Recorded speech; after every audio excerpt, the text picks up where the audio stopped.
ሰላም ውድ የኤችጂኤም ቤተሰቦች የዕለቱን መረጃዎች ይዘንላችሁ መጥተናል። በቅድሚያም አንኳር ጉዳዮችን እናስተዋውቃችሁ።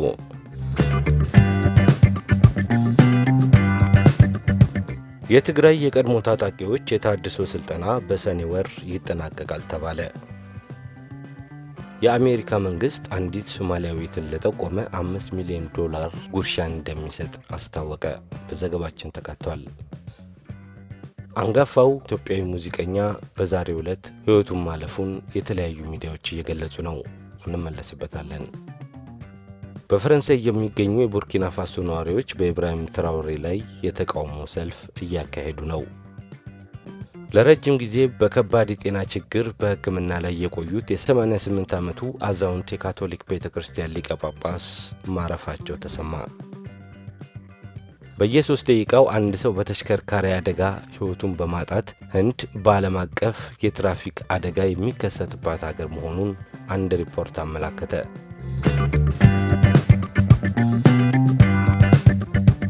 የትግራይ የቀድሞ ታጣቂዎች የታድሶ ስልጠና በሰኔ ወር ይጠናቀቃል ተባለ። ተቋርጦ የቆየው የመጀመሪያ ዙር 75000 የትግራይ ክልል የቀድሞ ታጣቂዎች ትጥቅ የማስፈታት መልሶ የማቋቋምና ወደ ማህበረሰቡ የመቀላቀል ስራ በሰኔ ወር መጨረሻ እንደሚጠናቀቅ ብሔራዊ ታድሶ ኮሚሽን አስታወቀ። ኮሚሽኑ በ2017 ዓ.ም ሰኔ ወር መጨረሻ ድረስ የትግራይ ክልል የቀድሞ ታጣቂዎችን የሰራዊት ፍተና ለማድረግ ከክልሉ ጊዜያዊ አስተዳደርና ከመከላከያ ሚኒስቴር ጋር በመሆን ቀድመ ተዋጊ መሆናቸውን የማረጋገጥ የመመዝገብና ከተመዘገቡ በኋላ ደግሞ ዲጂታል መታወቂያ የመስጠት ስራ የሚያከናውን መሆኑን የብሔራዊ ታድሶ ኮሚሽን ኮሚኒኬሽን ዓለም አቀፍ ግንኙነት ዳይሬክተር አቶ ሀብታሙ መለሰ ለሪፖርተር ተናግረዋል። የብሔራዊ ታድሶ ኮሚሽኑ ህዳር 10 ቀን 2017 ዓ.ም ያስጀመረው የሰራዊት ብተና ትጥቅ የማስፈታትና መልሶ ከማህበረሰቡ ጋር የመቀላቀል ፕሮግራም በመጀመሪያው ዙር 4 ወራት ውስጥ 75000 የቀድሞ ታጣቂ ኃይሎችን ለማሰልጠን እቅድ መያዙ ይታወሳል። ፕሮግራሙን ለማከናወን በክልሉ በ3 ቦታዎች ማለትም በመቀሌ፣ በአደጋ ሐሙስና በአድዋ በሚገኙ ማዕከላት እስከ ሰኔ መጨረሻ ድረስ የተጠቀሰውን አሃዝ በየቀኑ በመመዝገብ የቀድሞ ታጣቂዎችን ወደ ማህበረሰቡ የመቀላቀል ስራ እንደሚከናወን ጠቁመዋል። በተለይ የቀድሞ ታጣቂዎችን ወደ ማህበረሰቡ የመቀላቀል ስራ በኦሮሚያ፣ በአፋርና በአማራ ክልሎች ተግባራዊ እንደሚደረግና ላለፉት 2 ወራት በትግራይ ክልል ተጀምሮ የነበረው ምዝገባ ተቋርጦ እንደነበር አክለው ገልጸዋል። ከዓለም አቀፍ አጋር አካላት በተገኘ $60 ሚሊዮን እና የፌዴራል መንግስት ባቀረበው $1 ቢሊዮን ድጋፍ የትግራይ ክልል የቀድሞ ተዋጊዎችን ትጥቅ በማስፈታት ከሰራዊት የማሰናበትና የማቋቋም የመጀመሪያ ስልጠና መቋረጡን መዘገባችን አይዘነጋም።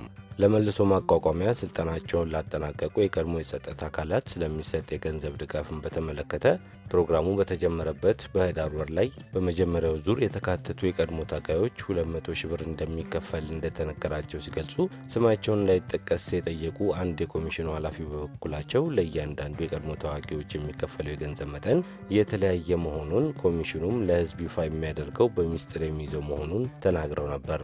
በወቅቱ የትግራይ ክልል የጸጥታ ኃይል ሰራዊት ውስጥ መቀጠል የለባቸውም ብሎ ያመነባቸውን 80% የሚሆኑ የቀድሞ ተዋጊዎችን ትጥቅ ፈተው የቀድሞ ተዋጊዎች እንዲበተኑ ከተደረገ በኋላ የታድሶ ስልጠና የሚወስዱ መሆናቸውን ኋላም ዲጂታል መታወቂያ ወስደው ማህበረሰቡ እንዲቀላቀሉ ይደረጋል መባሉ ይታወሳል።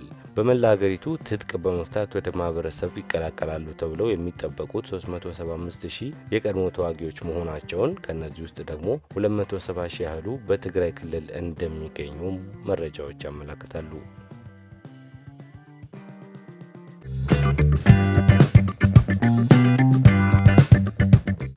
የአሜሪካ መንግስት አንዲት ሶማሊያዊትን ለጠቆመ $5 ሚሊዮን ጉርሻ እንደሚሰጥ አስታወቀ። ይቺ ሴት ካራ ኢሳ ትባላለች። በአይኤስአይኤስ ውስጥ የአጥፍቶ መጥፋትና የቦምብ ፍንዳታዎችን በማስተባበርና በማቀነባበር ከፍተኛ ሚና እንዳላት የአሜሪካ የውጭ ጉዳይ ሚኒስቴር መስሪያ ቤት ገልጿል። እንዲሁም አዳዲስ ሰዎችን በመመልመልና የድርጅቱን ዓላማ በማሰራጨት በኩልም ወሳኝ አስተዋጽኦ እንዳደረገች ጠቅሷል። በተለይ በሶሪያ ድርጅቱ እንዲስፋፋ የዚህ ሴት ሚና ቀላል እንዳልነበር አስረድቷል። የአሜሪካ የውጭ ጉዳይ መስሪያ ቤት ባወጣው መግለጫ ይቺ ሴት ተጠያቂ መሆን ይኖርባታል ብሏል። ስሟንና ፎቶግራፏንም በዓለም አቀፍ የአሸባሪዎች ዝርዝር ውስጥ አካቶታል።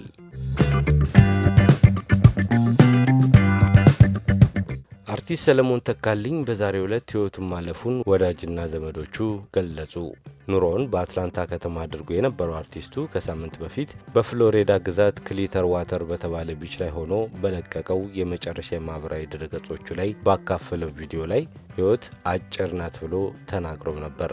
የአርቲስት ሰለሞን አሟሟት ሁኔታ ያልታወቀ ሲሆን የፋሲካ በዓልን ከቤተሰቦቹ ጋር ካሳለፈ በኋላ አመሻሽ ላይ ትንሽ ህመም ተሰማኝ ብሎ ወደ ሆስፒታል እንደሄደና በዛው ሕይወቱ እንዳለፈ ለመረዳት ተችሏል። በፈረንሳይ የሚገኙ የቡርኪና ፋሶ ነዋሪዎች በኢብራሂም ትራኦሬ ላይ የተቃውሞ ሰልፍ እያካሄዱ ነው። ትራኦሬን ለመጣል ሰልፉን በማዘጋጀት የፈረንሳይ መንግስት እጁ እንዳለበት እየተነገረ ሲገኝ በሰልፉ ላይ ትራኦሬ አምባገነን ነው፣ ከስልጣን መውረድ አለበት የሚሉ መፈክሮችም ታይቷል። በተያያዘ ዜና በቡርኪና ፋሶ የሚገኘው የአሜሪካ ኤምባሲ በቡርኪና ፋሶ እገታ፣ ግድያና የስርዓት አልበኝነት ስጋት ስላለ የአሜሪካ ዜጎች ወደ ቡርኪና ፋሶ ጉዞ እንዳያደርጉ መክሯል። ትራኦሬ ከቀናት በፊት ከእንግዲህ ጥሬ ወርቃችንን ወደ ውጪ አንልክም፣ ህዝባችን መጀመሪያ ተጠቃሚ መሆን አለበት ያሉ ሲሆን ከዚህ በኋላ በሀገሪቱ ግብረ ሰዶምን የሚያራምዱ ሰዎችም አይኖሩም፣ ከተገኙም ከባድ ቅጣት ይጠብቃቸዋል ማለታቸው ይታወሳል።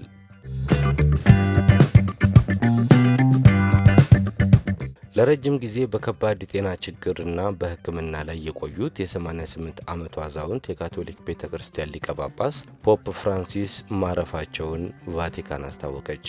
ወደ ጵጵስና ወንበር ከመምጣታቸው በፊት ካርዲናል ጆርጅ ማሪዮ ቤርጎሊዮ በመባል ይታወቁ የነበሩት ጳጳሱ ቀዳሚያቸው ፖፕ ቤኔዲክት 16ኛ መንበራቸውን መልቀቃቸውን ተከትሎ ነበር በአውሮፓውያኑ መጋቢት 2013 የካቶሊክ ቤተ ክርስቲያንን እንዲመሩ የተመረጡት። ፖፕ ፍራንሲስ ለወራት በሕክምና ላይ በነበሩበት ጊዜ ከአደባባይ ርቀው ከቆዩ በኋላ እሁድ ዕለት በተከበረው የትንሣኤ በዓል በቅዱስ ጴጥሮስ ለተሰበሰበው ምዕመናን በአካል ተገኝተው የትንሣኤ በዓል መልእክትም አስተላልፈው ነበር። ጳጳሱ ዛሬ ሰኞ ሚያዝያ 13 ቀን 2017 ዓ.ም በፋሲካ በዓል ማግስት ቫቲካን ውስጥ በሚገኘው ካዛ ሳንታ ማርታ መኖሪያ ቤታቸው ውስጥ በ88 ዓመት ዕድሜያቸው ማረፋቸውን የካቶሊክ ቤተ ክርስቲያን አስታውቃለች። ብፁዕነታቸው ካርዲናል ፋረል በጳጳሱ ሞት ሐዘን ውስጥ ሆነው የተወደዳችሁ ወንድሞችና እህቶች የቅዱስ አባታችን ፍራንሲስ ሞትን በጥልቅ ሐዘን አሳውቃለሁ ሲሉ የጳጳሱን ህልፈት ይፋ አድርጓል። ዛሬ ሰኞ 7 ሰዓት ከ35 ላይ ቫቲካን ውስጥ ማረፋቸውን የጠቀሱት ካርዲናል ፋረል ፍራንሲስ ወደ አባታቸው ቤት ተመልሰዋል፣ ሕይወታቸውን ለጌታና ለቤተ ክርስቲያናቸው ሰጥተው ነበር ብለዋል።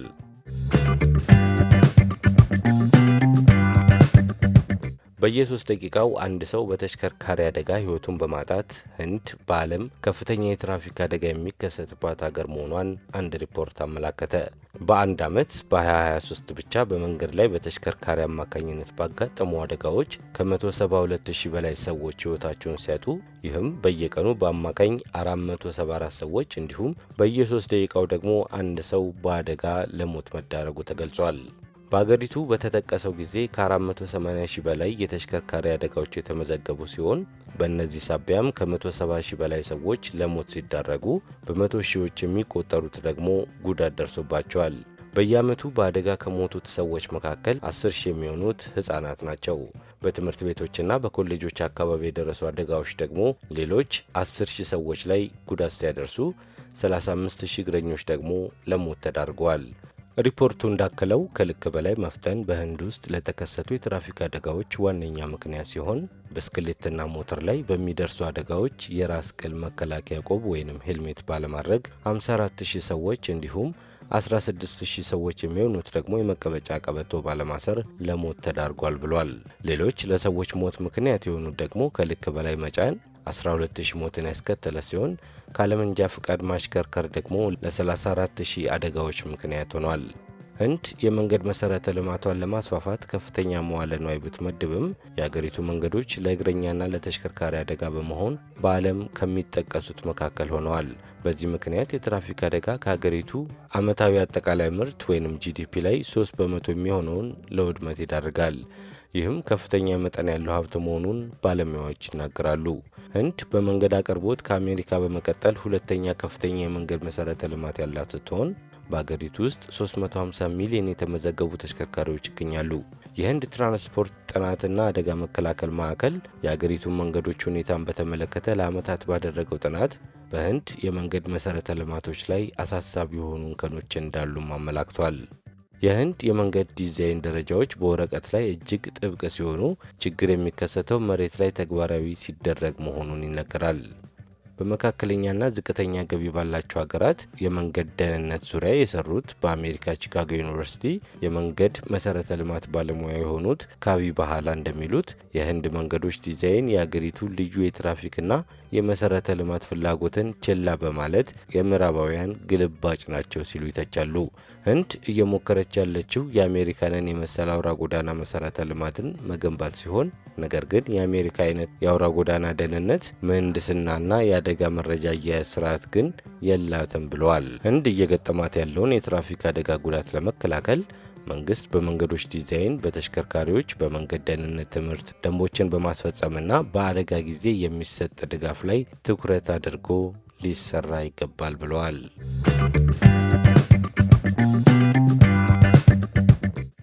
ውድ የኤችጄን ቤተሰቦች ለሰዓቱ ያዝንላችሁ መረጃዎች እኚህን ይመስላሉ። ሌሎች ትኩስና ትክክለኛ መረጃዎችን ለማግኘት ቻናሉን ላይክ፣ ሼር እና ሰብስክራይብ በማድረግ ተወዳጁ እንላለን። አብራችሁን ስለነበራችሁ እናመሰግናለን።